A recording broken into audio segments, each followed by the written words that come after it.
नमस्कार मित्रों, अनंत कथा सागर चैनल में मैं डॉक्टर आदित्य पाराशरी आपका फिर स्वागत करता हूं। महाभारत कथाओं की श्रृंखला को आगे बढ़ाते हुए और आज जो कथा शुरुआत की जा रही है, जैसा कि मैंने पिछले एपिसोड में आपको बताया कि भीष्म जो हैं वो जब कौरवों के रथी अतिरथियों का और पांडवों के रथी अतिरथियों का परिचय दे रहे थे, तो उन्होंने जब ये कहा कि मैं शिखंडी को नहीं मारूंगा, और ये कारण बताने के लिए उन्होंने सभी राजाओं के सामने दुर्योधन को एक कथा सुनाई उन्होंने, और वो कथा थी अम्बा की कथा।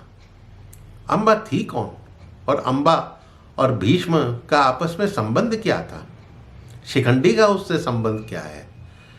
तो थोड़ा सा कथा बड़ी है, आज मैं उस कथा को शुरुआत करता हूँ। तो भीष्म ने ये कथा दुर्योधन को इसीलिए सुनाई थी कि उसे ये पता चल जाए कि वो शिखंडी को युद्ध में मारना क्यों नहीं चाहते हैं। जब भीष्म के पिता धर्मात्मा शांतनु उनका जब निधन हो गया, तो भीष्म ने अपनी प्रतिज्ञा का पालन करते हुए अपने भाई चित्रांगद, जो सत्यवती के पुत्र थे, उनको राजा के पद पर बैठा दिया। कुछ ही दिन में चित्रांगद की भी मृत्यु हो गई। तब सत्यवती की सहमति से उन्होंने विचित्र वीर्य को राजा के पद पर अभिषेक कर दिया। वो मेरी सम्मति से ही राजकार्य देखते थे, ऐसा भीष्म बता रहे।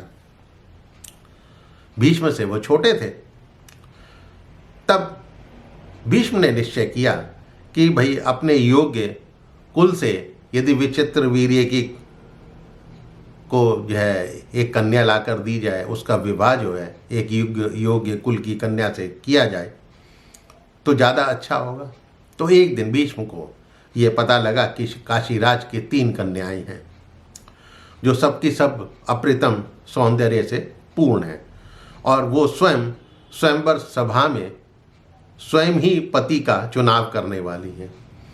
और उन 3 कन्याओं के नाम थे अम्बा, उसके बाद अंबिका और उससे छोटी अम्बालिका। अब ये समाचार पाकर जो है भीष्म रथ पे सवार होकर काशी नगर पहुंच जाते हैं। और वहाँ जब उन्होंने उन कन्याओं को देखा तो उन्होंने वहाँ पे स्वयंवर के लिए आए हुए जितने भी राजा थे उनको ललकार कर तीनों कन्याओं को अपने रथ में बैठा लिया। और उसके बाद सभी राजाओं ने भीष्म पर आक्रमण कर दिया। लेकिन भीष्म ने बाणों की वर्षा से उनके घोड़ों, हाथियों और सारथियों को मार गिराया तथा ध्वजा भी काट दी। सभी राजा जो है हार मान गए, नतमस्तक हो गए, और भीष्म जो है काशीराज की 3 कन्याओं को लेकर हस्तिनापुर आ गए और अपने भाई से ब्याहने के लिए वो माता सत्यवती के पास पहुँचे। उनको ये सारा वृत्तांत बताया तो ये जानकर उनकी माता सत्यवती बहुत प्रसन्न हुई। जब उनकी अनुमति से विवाह कार्य संपन्न करने का अवसर आया तो अम्बा जो है वो धीरे से कुछ लज्जित होकर भीष्म के पास आकर बोलती है, भीष्म तुम तो धर्म के ज्ञाता हो, ज्ञान में निपुण हो, मेरी बात सुनकर धर्मपूर्ण बर्ताव करना चाहिए। मैंने अपने मन में शाल्वराज को अपना पति चुन लिया है और एकांत में मैं उनका वरण भी कर चुकी हूँ, यानी उनको अपना पति भी मान चुकी हूँ। ये पहले की बात है, मेरे पिता को इसके बारे में कुछ पता नहीं था। भीष्म तुम कुरुवंशी होकर राजधर्म का उल्लंघन करके मुझे अपने घर में कैसे रखोगे? अपनी बुद्धि और मन से इस पर विचार करो और जो तुम्हें उचित लगे धर्म के अनुसार वो करो। शाल्वराज वो अवश्य ही मेरी प्रतीक्षा करते होंगे, अतः तुम्हें मुझे उनके पास भेज देना चाहिए। मैंने सुना है कि इस पृथ्वी पर तुम एक सत्यव्रती महात्मा कहलाते हो। तब भीष्म ने सत्यवती की आज्ञा ली और मंत्रियों और पुरोहित की सम्मति से अम्बा को वापस जाने की आज्ञा दे दी। आज्ञा पाकर वो अम्बा जो है शाल्वराज के पास पहुंची और उनसे कहने लगी, राजन, मैं तुम्हारे पास आ गई हूँ और मुझे अपनाकर अपने आप को आनंदित करो। मेरे मन में सदा तुम ही रहे और मैंने तुम्हारा ही चिंतन किया है, और तुमने भी एकांत में मेरे साथ विवाह का प्रस्ताव किया था, और तब मैंने तुम्हें अपना पति मानकर तुम्हारा वरण कर लिया था। तो शाल्वराज बोलते हैं कि सुंदरी, तुम पहले दूसरे की हो, क्योंकि तुम्हें भीष्म ले गए थे, अतः अब तुम्हारे साथ मैं विवाह नहीं कर सकता। तुम दोबारा भीष्म के पास ही जाओ, वही तुमको बलपूर्वक हरण करके ले गए थे। उस समय तो तुम उसके साथ जो है प्रसन्न होकर चली गई थी। अब जिस नारी पर दूसरे का अधिकार हो चुका हो, उसे मेरे जैसा राजा जो दूसरों को उपदेश देता है, कैसे अपने घर रख सकता है? तुम्हारी जहां इच्छा है जाओ, व्यर्थ में मेरा समय मत गंवाओ। अब ये सुनकर अम्बा बोली कि तुम किसी भी तरह ऐसा तो मत कहो, मैं भीष्म के साथ प्रसन्नता पूर्वक नहीं गई थी। उन्होंने समस्त राजाओं को खदेड़ कर मेरा अपहरण किया था और मैं रोती चिल्लाती उनके साथ गई थी। मैं निरपराध हूँ, अबला हूँ, मुझे स्वीकार करो। मैं भीष्म से आज्ञा लेकर सब वृत्तांत, सारी बातें उनको बताकर ही आई हूँ। राजन, भीष्म मुझे नहीं चाहते, उन्होंने ये सब अपने भाई के विवाह के लिए ही किया था। मेरी दोनों बहनों अंबिका तथा अंबालिका का तो उन्होंने अपने भाई के साथ विवाह कर दिया है।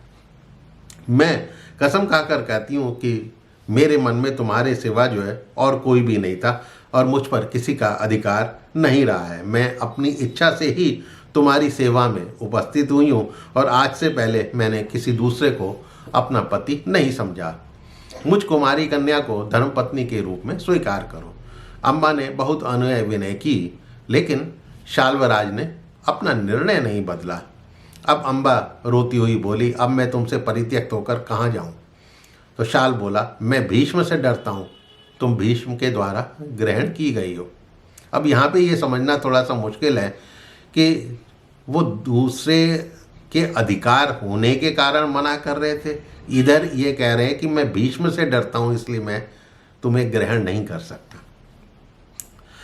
तब अम्बा जो है नगर से रोती हुई निकल गई और सोचने लगी, इस पृथ्वी पर मेरे जैसी कौन सी स्त्री होगी जिस पर इतना बड़ा संकट आया हो। भाई बंधुओं से तो दूर हो ही गई हूँ, शाल्व ने मुझे त्याग दिया, हस्तिनापुर में जा नहीं सकती। अब मैं अपनी निंदा करूं या भीष्म को कोसूं अथवा अपने मूर्ख पिता को दोष दूं जिन्होंने मेरा स्वयंवर किया। धिक्कार है पिता को जिन्होंने पराक्रम का शुल्क नियत करके मुझे बाजारू स्त्री की भांति जन समूह में निकलने की आज्ञा दी। धिक्कार है मुझे शाल्व और शाल्वराज को, विधाता को, जिसके कारण मैं विपत्ति में फंस गई हूँ। और मुझ पर जो अन्याय हुआ उसका मुख्य कारण तो भीष्म ही है। भीष्म से ही बदला लेना मुझे उचित दिखाई देता है। मेरे दुख के कारण वो ही है, परंतु ऐसा कौन राजा है जो भीष्म को युद्ध में परास्त कर सके। अब ये सोचती हुई अम्बा जो है वो नगर से चली गई। वहाँ से फिर वो महात्माओं के आश्रम में पहुँच गई और वहाँ पूछने पर उसने अपना सारा वृत्तांत बताया।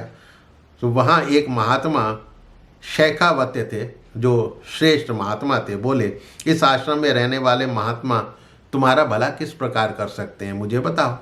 तब अम्बा बोलती है, मैं सन्यासियों का सा धर्म पालन करना चाहती हूँ।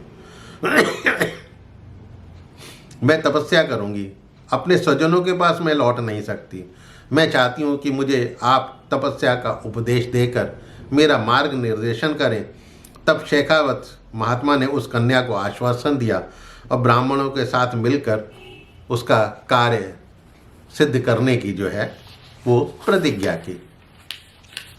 अब सभी तपस्वी जो है अम्बा के विषय में विचार कर ये चिंता करने लगे, भाई इसके साथ क्या करा जाए क्या ना करा जाए। वो कुछ करना चाहते थे, लेकिन कुछ तपस्वी कहने लगे कि इस कन्या को पिता के घर पहुंचा दिया जाए।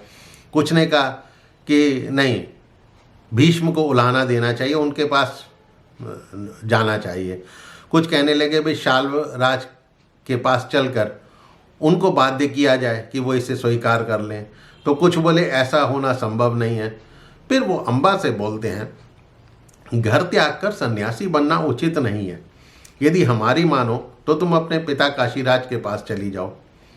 वहीं तुम सुख से रह सकोगी और तुम्हारे लिए पिता का ही आश्रय लेना उचित है। नारी के लिए पति अथवा पिता का ही आश्रय उत्तम कहलाता है। संकट काल में पिता का आश्रय लेना उत्तम है। यहाँ आश्रम में रहने से अनेक दोष तुम पर आ सकते हैं। इस निर्जन वन में अकेली रहता देखकर कितने ही राजा तुमसे प्रणय निवेदन करेंगे। इसीलिए तुम ऐसा करो कि तपस्या का विचार जो है वो अपने मन से निकाल दो। अम्बा बोली, अब मेरे लिए पिता के पास लौट जाना तो असंभव है, क्योंकि वहाँ बंधु बांधवों के बीच मुझे अपमानित होकर रहना पड़ेगा। मैं बाल्यावस्था में पिता के घर रह चुकी हूँ और अब मैं तपस्वियों द्वारा सुरक्षित होकर केवल तपस्या ही करने की इच्छा रखती हूँ, इसीलिए तपस्या करना चाहती हूँ, और ताकि परलोक में तो कम से कम मैं इस संकट से मुक्ति पा सकूं, मुझे दुर्भाग्यों का सामना ना करना पड़े। अब तभी वहाँ पर जो है एक तपस्वी होत्रवान वहाँ पर पहुँच जाते हैं। जैसे ही होत्रवान वहाँ पर पहुँचते हैं तो सब लोग उठकर उनका होत्रवान का स्वागत करते हैं। फिर अम्बा के बारे में बातचीत होने लगी। सुनकर होत्रवान का मन जो है वो उद्विग्न हो गया और दया से द्रवित हो गए। फिर होत्रवान जो है उन्होंने अम्बा को बताया। होत्रवान जो है वास्तव में अम्बा के नाना ही थे। होत्रवान की पुत्री जो है वो काशीराज को ब्याही थी और जिसकी पुत्री अम्बा थी। उन्होंने उसको गोद में उठाया, उसे आश्वासन देने लगे, सांत्वना देने लगे, पूरी बातें विस्तार से पूछी। तब दुख और शोक से संतप्त होकर होत्रवान बोले, अम्बा, यदि तू पिता के घर नहीं जाना चाहती तो मत जा। मैं तेरी माँ का पिता हूँ बेटी, मैं तेरा दुख दूर करूँगा, चिंता मत कर, तू मेरे पास रह। तू बहुत दुखी है, इसीलिए तू सूख रही है।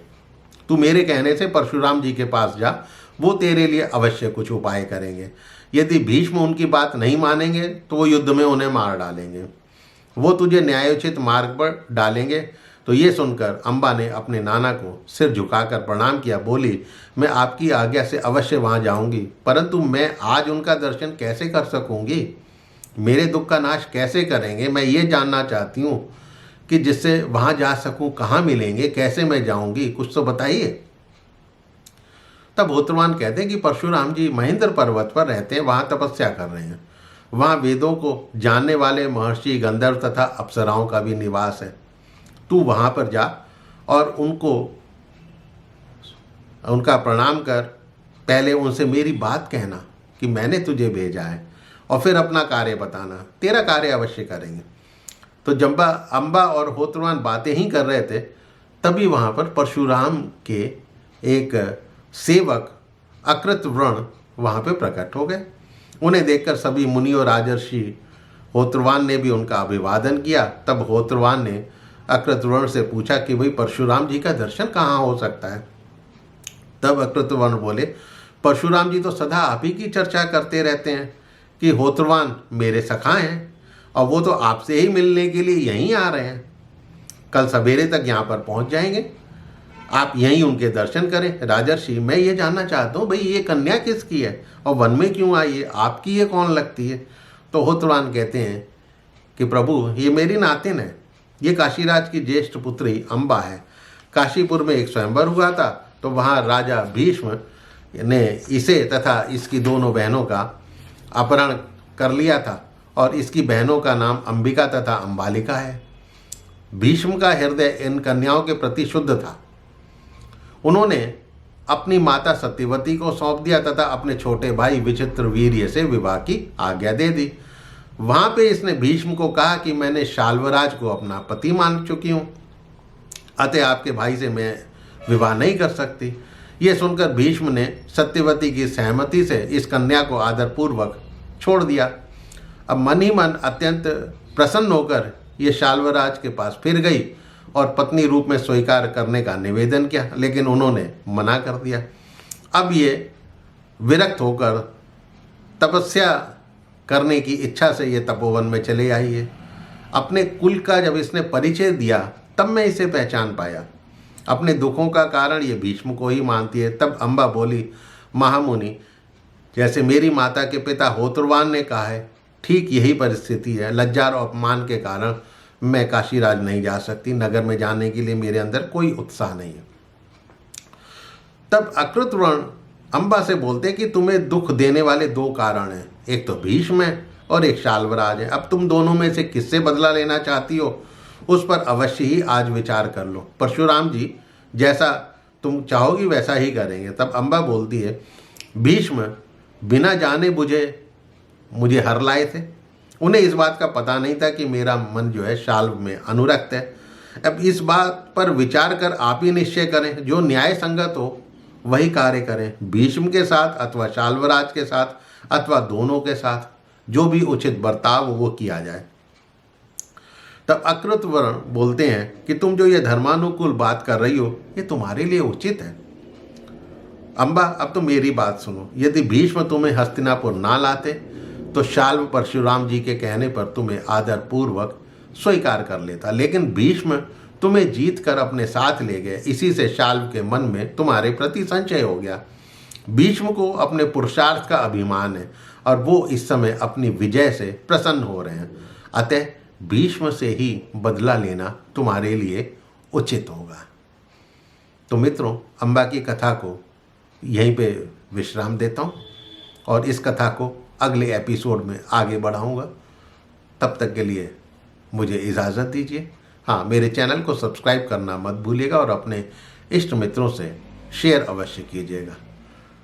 तो अम्बा की बाकी की कथा अगले एपिसोड में सुनिएगा। तब तक के लिए नमस्कार।